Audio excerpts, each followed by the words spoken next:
За өнөөдрийн байдлаар бол Монгол улсад 111 одоо эрчим хүч түгээгсүүлж нийлүүлсэн иргэн аж ахуй нэгж байгаа. Үүнээс 76 айл өрх 35 аж ахуй нэгж байгаа.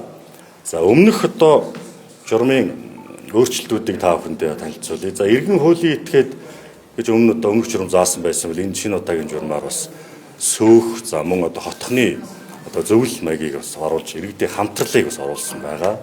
За хоёр дахь чухал зүйл нь бол төлбөрийг жилд нэг удаа олгодог байсан бол одоо бид бүхэн сар болгон олгодог болохоор ингэж өөрчлөлт оруулсан. За хэрэглэгчд олох одоо төлбөрийн их усуд тодорхойгүй байсан бол бид бүхэн одоо хэрэглэгчд олох төлбөрийг түгээх сүлжээний зардалд тусгаж өгөхөөр болсон байгаа.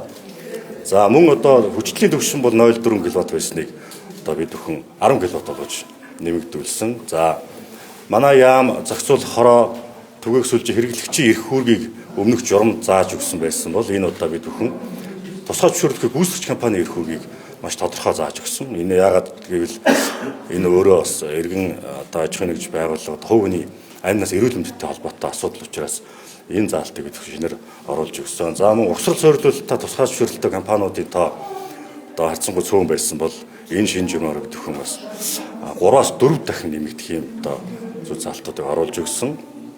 За ингээд одоо зөвшөөрөл зураг төсөл дүгнэлт гарах холбох гэрээ байгуулах гэдэг энэ процесс маань 3-аас 6 сар үргэлжилдэг байсан бол бид бүхэн ажлын 11-ээс 28 хоногт гэж шийдэж хөрвүүлсэн. 11 хоногт нь бол иргэн айл өрхийн одоо хүсэлтийг шийдвэрлэн 28 хоногт иргэн аж ахуй нэгж байгууллагуудын одоо хүсэлтийг шийдвэрлэнэ. За мөн одоо бүрдүүлэх хүчин баримтаас тодорхойгүй байсан бол бид бүхэн бас бүрдүүлэх маягтуудын загварыг одоо бас батлаад өгч гисэн байж байгаа.